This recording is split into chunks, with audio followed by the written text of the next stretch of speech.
Hi student, मैं सलारसा Khan, class 11 part 2 मतलब semester 2, जिसमें लेसन 2 में हम लोग पढ़ाई करेंगे। जैसे कि हिंदी है, पहले हिंदी है, हिंदी साहित्य, कला, संस्कृति और अभिव्यक्ति, क्लास 11 का, ठीक है। तो इसमें दिया है चैप्टर जो है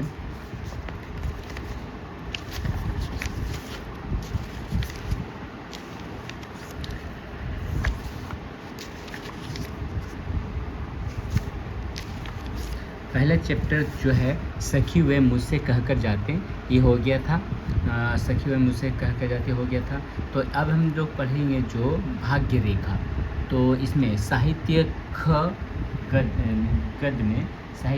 गद में जो है सेकंड नंबर लिखा है कुटच के बाद जो है भाग्य रेखा, जिसने लिखा था भीष्म साहनी ने। तो आज हम लोग जो है भाग्य रेखा को पढ़ाई करेंगे, इसका लेखक का परिचय देखेंगे और उसका क्वेश्चन आंसर हम लोग पढ़ते हैं। तो यहाँ पे अब जो वीडियो जो होने वाला बहुत ही मज़ेदार वीडियो होने वाला है, बहुत ही इम्पोर्टेंट क्वेश्चन है। तो इसका जो है सेमेस्टर 2 का ही, जिसमें शॉर्ट और लॉन्ग दोनों ही आने वाला है, इसलिए इस क्वेश्चन को जल्द से जल्द अच्छा से नोट्स कर लेना है या स्क्रीनशॉट ले लेना है, ठीक। अगर किसी सब्जेक्ट का PDF चाहिए तो मेरे इस नंबर पे कांटेक्ट करें या व्हाट्सएप में मैसेज करें या वीडियो में देख के उसे डाउनलोड कर लें या उसे स्क्रीनशॉट ले लें, या हमसे ऑल सब्जेक्ट का PDF ले लेना है, ठीक ना। तो इसको अब जो हम लोग क्वेश्चन आंसर करते हैं, तो पहला क्वेश्चन से स्टार्ट करते हैं। तो ये जो क्वेश्चन है, ये भाग्य रेखा जिसने लिखा था भीष्म साहनी ने। लेखक परिचय जो हम लोग पढ़ेंगे। तो यहाँ पहला क्वेश्चन है कि भीष्म साहनी का जन्म कब और कहाँ हुआ था। तो भीष्म साहनी का जन्म जो है 8 अगस्त 1915 को रावलपिंडी यानी कि वर्तमान पाकिस्तान में हुआ था। भीष्म साहनी के बड़े भाई कौन थे। तो भीष्म साहनी के बड़े भाई मशहूर अभिनेता बलराज साहनी थे, ठीक, बलराज साहनी थे। थर्ड नंबर क्वेश्चन है भीष्म साहनी की प्रारंभिक शिक्षा कहाँ हुई। तो भीष्म साहनी की प्रारंभिक शिक्षा घर पर ही हिंदी और संस्कृत में हुई थी। उन्होंने स्कूल में उर्दू और अंग्रेजी की शिक्षा प्राप्त की। तो फोर्थ नंबर क्वेश्चन क्या है, भीष्म साहनी ने किस विश्वविद्यालय से PhD की उपाधि प्राप्त की। तो भीष्म साहनी ने पंजाब विश्वविद्यालय से 1958 में PhD की उपाधि प्राप्त की। भीष्म साहनी का पहला उपन्यास कौन सा था।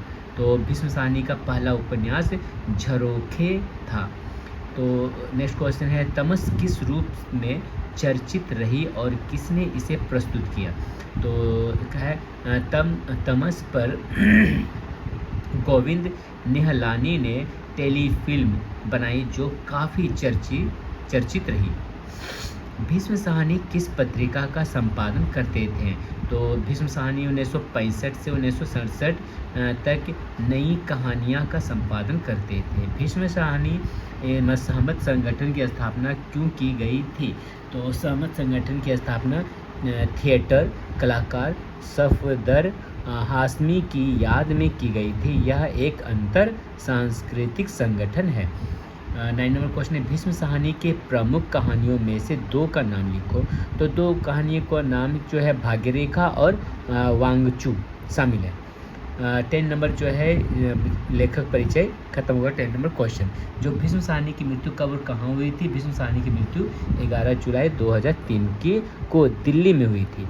अब हम लोग कहानी पढ़ेंगे कि भाग्य रेखा कहानी क्या है संक्षेप में।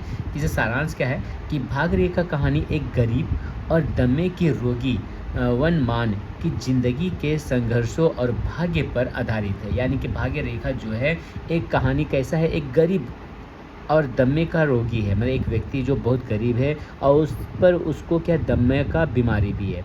तो वनमान की जिंदगी के संघर्षों और भाग्य पर आधारित है, मतलब उसको भाग्य पर आधारित है उसका बचा हुआ जिंदगी।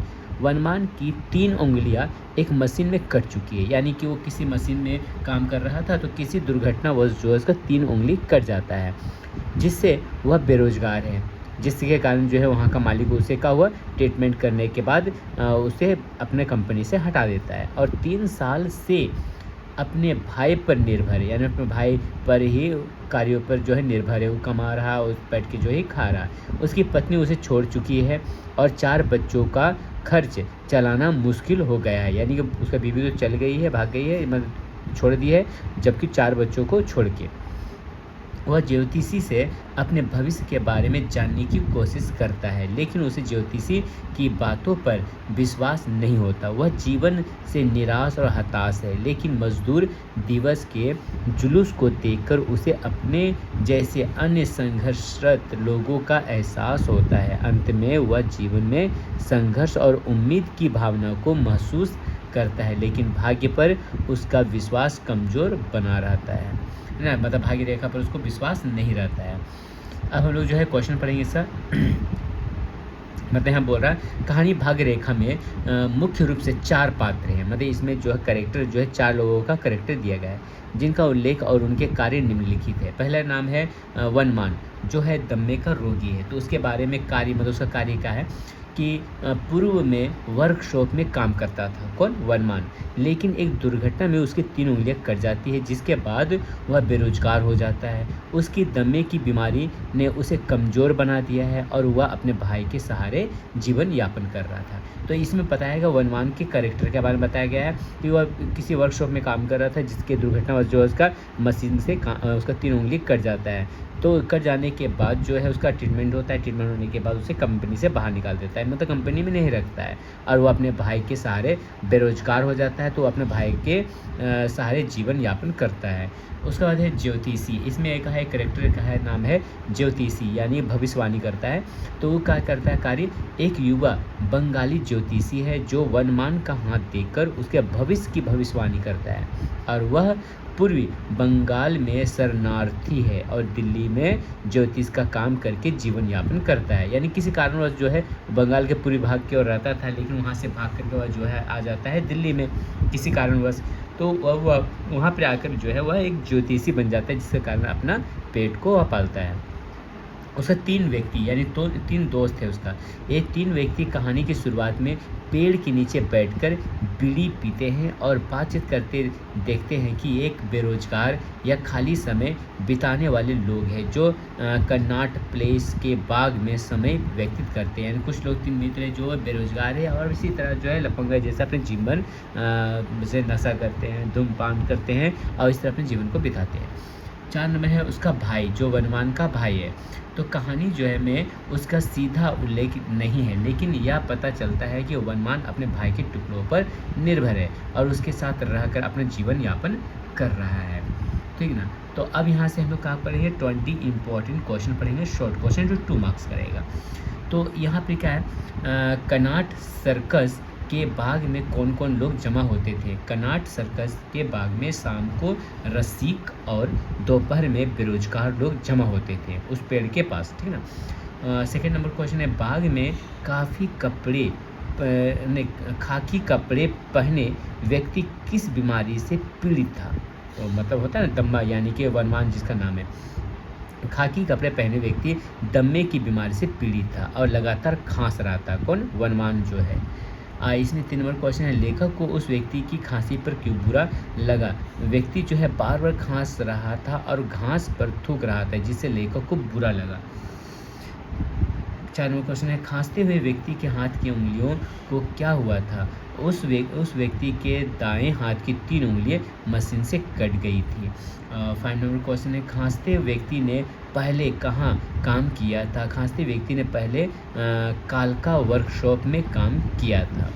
ज्योतिषी ने व्यक्ति को क्या बताया कि उसके भाग्य में धन मिलेगा। ज्योतिषी ने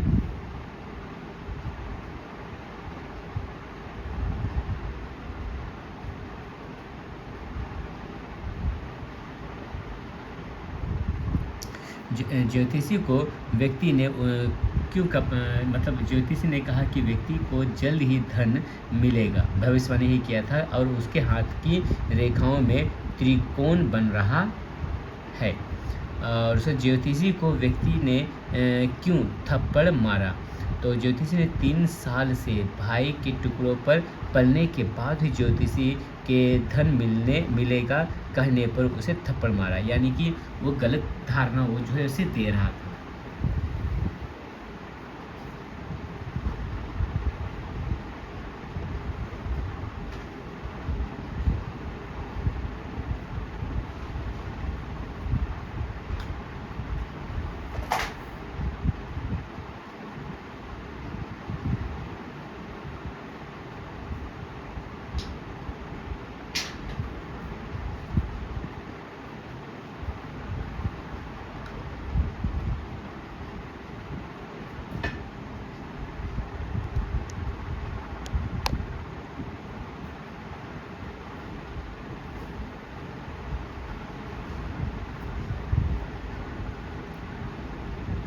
नेक्स्ट क्वेश्चन है, ज्योतिषी को व्यक्ति ने क्यों थप्पड़ मारा? व्यक्ति ने 3 साल से भाई के टुकड़ों में ऐसे ही पल ही रहा था, और ऊपर से ज्योतिषी को बोला कि तुम्हें धन की प्राप्ति होगा। तो इस गुस्से से जो ज्योतिषी को एक थप्पड़ जमा देता है। तो नेक्स्ट क्वेश्चन है 8 नंबर, व्यक्ति की पत्नी के साथ क्या हुआ था? व्यक्ति की पत्नी 4 बच्चों को छोड़कर उसकी दुनिया से चली गई थी। शायद उसकी मृत्यु हो गई थी, शायद, मतलब पूरा इस कहानी में नहीं दिया कि उसकी मृत्यु हो गई कि वो दूसरी जगह चली गई थी। ज्योतिषी किस प्रदेश से था? ज्योतिषी पूर्वी बंगाल से था और वह एक शरणार्थी था। और 10 नंबर क्वेश्चन है, बाग में लोग किस वजह से जमा हो रहे थे? लोग मई दिवस के जुलूस के लिए जमा हो रहे थे, जो मजदूरों का दिन था। बाग के पास कौन सी लारी आई और उसमें से कौन उतरे? बाग के पास एक नीली लॉरी आई और उसमें से लाठीदार पुलिस वाले उतरे, मतलब भीड़ को शांत करने के लिए। जुलूस किस दिशा में जा रहा था? जुलूस अजमेरी गेट दिल्ली दरवाजा होते हुए लाल किले की ओर जा रहा था। दमे की रोगी ने ज्योतिषी से उसके भाग्य रेखा के बारे में क्या कहा? दमे के रोगी ने ज्योतिषी से कहा, तुम कैसे कहता है कि भाग्य रेखा कमज़ोर है, और फिर मुस्कुराया। 40 नंबर क्वेश्चन है, ज्योतिषी के हाथ में कौन सी रेखा प्रमुख थी? ज्योतिषी के हाथ में भाग्य रेखा प्रमुख थी, जो उसे खुद बताया था। ज्योतिषी के प्रति दमे के रोगी का व्यवहार कैसा था? दमे का रोगी ज्योतिषी से झूठी बातें करने पर नाराज था और उसे थप्पड़ मारता है, लेकिन बाद में उसके प्रति नर्म हो जाता है ना। नेक्स्ट क्वेश्चन है, पुलिस क्यों आई थी और उसका क्या उद्देश्य था? पुलिस मजदूरों के जुलूस को नियंत्रित करने के लिए आई थी, क्योंकि जुलूस में गड़बड़ी की आशंका थी। आग के पास माहौल में तनाव क्यों बढ़ गया था? जुलूस की भीड़ और पुलिस की मौजूदगी के कारण वहां के पास माहौलों में तनाव बढ़ गया था। 18 नंबर है, दमे का रोगी किस तरह की बीमारी से परेशान था? दमे का रोगी खांसी और दम घुटने की बीमारी से परेशान था, जो उसे लगातार सताती रहती थी। ज्योतिषी ने व्यक्ति के भाग्य रेखा के बारे में क्या कहा? ज्योतिषी ने कहा कि उसके हाथ में भाग्य रेखा नहीं है, लेकिन उसकी पत्नी की भाग्य रेखा अच्छी हो सकती है। तो कहानी भाग्य रेखा का प्रमुख संदेश क्या है? कहानी भाग्य रेखा किस्मत, गरीबी और जीवन की निराशाओं को दर्शाती है। मतलब यहाँ पर गरीबी को दिखा रहा है, जीवन की कठिनाइयों को दिखा रहा है, जहाँ व्यक्ति अपनी तकदीर को बदलने की कोशिश करता है, लेकिन अंततः भाग्य के हाथों मजबूर हो जाता है। अब हम लोग यहाँ पढ़ेंगे 15 लाइन क्वेश्चन है, जो 3 मार्क्स का रहेगा। तो इसमें पहला नंबर क्वेश्चन है, दमे के रोगी का व्यक्तित्व और शारीरिक स्थिति का वर्णन करें। दमे का रोगी लगभग 40-45 साल का ग्रुप व्यक्ति था, है ना, यानी कि जिसका नाम था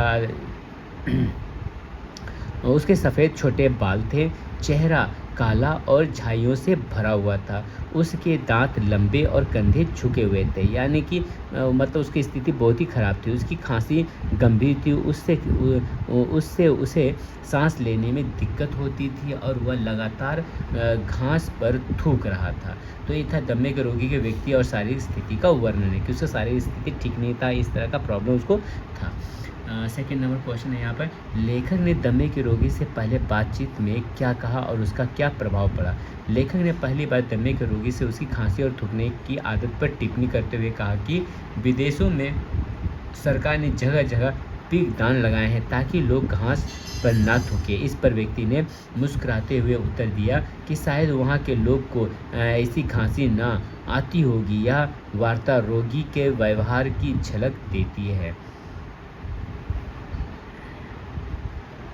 नेक्स्ट क्वेश्चन है, दमे के रोगी के कटे हुए हाथों की उंगलियों का क्या महत्व है और इसका उसकी ज़िंदगी पर क्या प्रभाव पड़ा।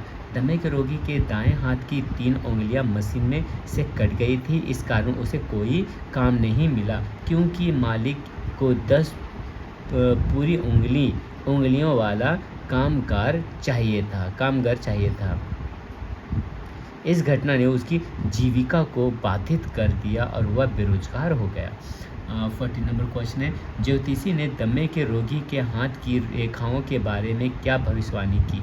ज्योतिषी ने दमे के रोगी को बताया कि उसके हाथ में त्रिकोण बन रहा है जिससे उसे जल्द ही धन प्राप्त होगा। यह सुनकर व्यक्ति ने नाराजगी जताई और ज्योतिषी को थप्पड़ मार दिया क्योंकि वह 3 साल से अपने भाई पर आश्रित था और भविष्यवाणी को झूठ मान रहा था। 5 नंबर क्वेश्चन है, कहानी में ज्योतिषी की भूमिका और उसका व्यक्तित्व कैसा है। ज्योतिषी एक 22 साल का युवक था जो पूर्वी बंगाल से शरणार्थी था, यानी पूर्वी बंगाल से वह भाग के आया हुआ था के रूप में आया था। वह गरीब और लाचार था, उसके कपड़े सिले हुए थे। वह ज्योतिषी विद्या का धंधा करके अपनी जीविका चला रहा था, लेकिन उसके पास अपने भविष्य की कोई ठोस योजना नहीं थी। 6 नंबर क्वेश्चन है, दमे के रोगी और ज्योतिषी के बीच हुए वार्तालाप से क्या सामाजिक सच्चाई उजागर होती है। आंसर होगा, दोनों वार्तालाप से यह सच्चाई सामने आती है कि समाज में बहुत से लोग गरीब और असमानता से जूझ रहे हैं। दमे का रोगी अपनी बीमारी और बेरोजगारी से तंग आ चुका था, जबकि ज्योतिषी खुद गरीब था और अपने भविष्य के प्रति अनिश्चित था। यह वार्तालाप समाज में फैले आर्थिक असंतुलन और कर्मचारियों को दर्शाता है। 7 नंबर क्वेश्चन है, दमे के रोगी ने ज्योतिषी के भाग्य रेखा को लेकर क्या प्रतिक्रिया दी। दमे का रोगी ज्योतिषी से उसकी हथेली दिखाने के लिए कहता है। जब ज्योतिषी अपनी हथेली दिखाता है तो वह पूछता है कि उसके हाथ कितने बंगले हैं। यह भाग्यात्मक रूप से पूछता है। इस प्रक्रिया से व्यक्ति की निराशा और उसका भाग्य पर अविश्वास झलकता है।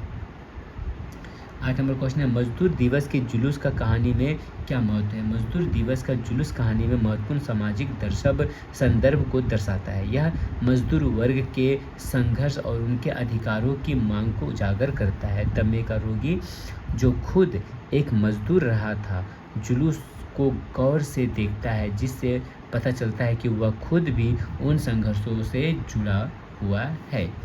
9 नंबर क्वेश्चन है, पुलिस की उपस्थिति और मजदूरों के जुलूस के बीच तनाव और उत्पन्न हुआ।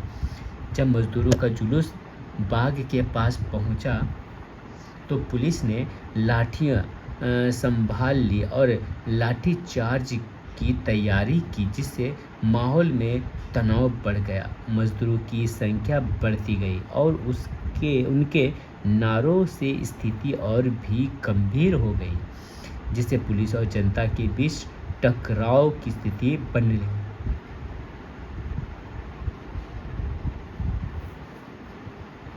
10 नंबर क्वेश्चन है, ज्योतिषी के बारे में दमे के रोगी की राय क्या थी और उसने उसके साथ कैसा व्यवहार किया। तो दमे का रोगी ज्योतिषी की बातों पर विश्वास नहीं करता था और उसे झूठा मानता था। उसने ज्योतिषी को थप्पड़ मारा और उसके बाद भी व्यंग्यात्मक रूप से उसके सवाल पूछता रहा। हालांकि अंत में वह उसके प्रति नर्म हो गया और उसे छोड़ दिया। 11 नंबर क्वेश्चन है यहाँ पर, बंगाल में लोग क्यों जमा हो रहे थे, है ना, बाग में लोग क्यों जमा हो रहे थे और उनकी मन स्थिति कैसी थी। लोग मजदूर दिवस के जुलूस के लिए जमा हो रहे थे। उनकी मन स्थिति में जोश और उत्साह था, लेकिन पुलिस की उपस्थिति और लाठीचार्ज की आशंका के कारण माहौल में तनाव भी था। 12 नंबर क्वेश्चन है, कहानी में दमे के रोगी के जुलूस देखने के अनुभव का कैसे चित्रित किया गया। दमे का रोगी जुलूस को एकटक देखता रहता है। वह जुलूस की दिशा में नजरें गड़ाए बैठा रहता है, जैसे उसे अपने संघर्ष और मजदूरों की लड़ाई से गहरा संबंध महसूस हो रहा हो। उसकी आंखों में आशा और निराशा की मिश्रण दिखाई देता है। 30 नंबर क्वेश्चन है, मजदूरों के जुलूस और दमे के रोगी की परिस्थिति के बीच क्या समानता है? तो मजदूरों का जुलूस मजदूरों वर्ग के संघर्ष और उसकी दयनीय स्थिति को दर्शाता है, जो दमे के रोगी के स्थिति से मिलती जुलती है। वह भी अपने हालात से परेशान है। बेरोजगारी और बीमारी के कारण उसकी ज़िंदगी में संघर्ष है, और जुलूस में शामिल मजदूरों की तरह वह भी अपने हक की लड़ाई लड़ रहा है। 40 नंबर क्वेश्चन है कि दमे के रोगी और ज्योतिषी की बातचीत से क्या पता चलता है कि लोग अपने भाग्य के बारे में क्या सोचते हैं?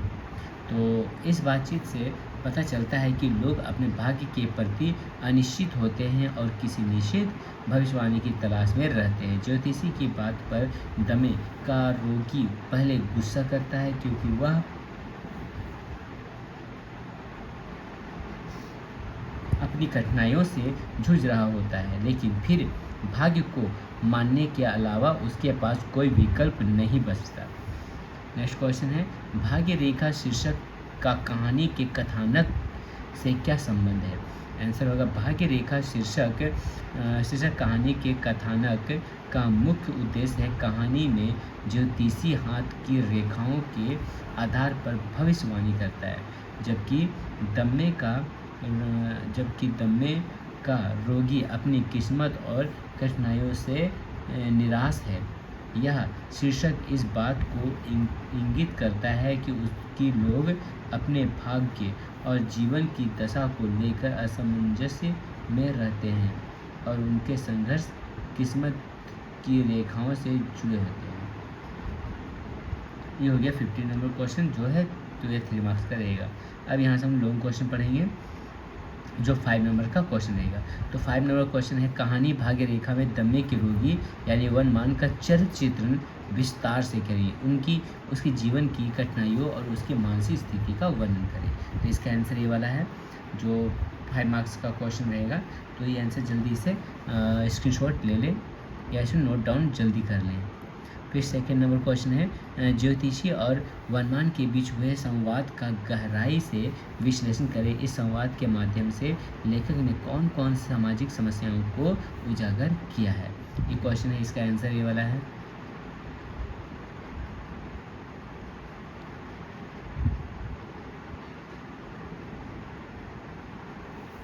थर्ड नंबर क्वेश्चन है, कहानी में भाग्य रेखा का प्रतीकात्मक महत्व क्या है? इसका मुख्य पात्रों की स्थिति और घटनाओं से क्या संबंध है? तो इसका आंसर है ये। और 4 नंबर क्वेश्चन दिया है यहाँ पर, कहानी में मजदूर दिवस के जुलूस और उसकी स्थिति का वर्णन करें। इस घटना कहानी के कथानक पर क्या प्रभाव पड़ता है? तो ये हो गया इसका आंसर। तो आज है ये लेसन, जो है आज का वीडियो में ये लेसन टोटली कंप्लीट हो गया है। अब हम लोग मिलते हैं नेक्स्ट चैप्टर, नेक्स्ट समय पर हम लोग इस चैप्टर को समझेंगे भी और क्वेश्चन आंसर भी करेंगे। तब तक इस चैप्टर का टोटल जो शॉर्ट क्वेश्चन है उसको अच्छा से कंप्लीट कर ले सेमेस्टर 2 में। इसमें MCQ नहीं आएगा, जो आएगा शॉर्ट टाइप क्वेश्चन। तो इससे जल्द से जल्द जो नोट कर लें। अब हम मिलते हैं नेक्स्ट वीडियो में नेक्स्ट चैप्टर के साथ। ओके।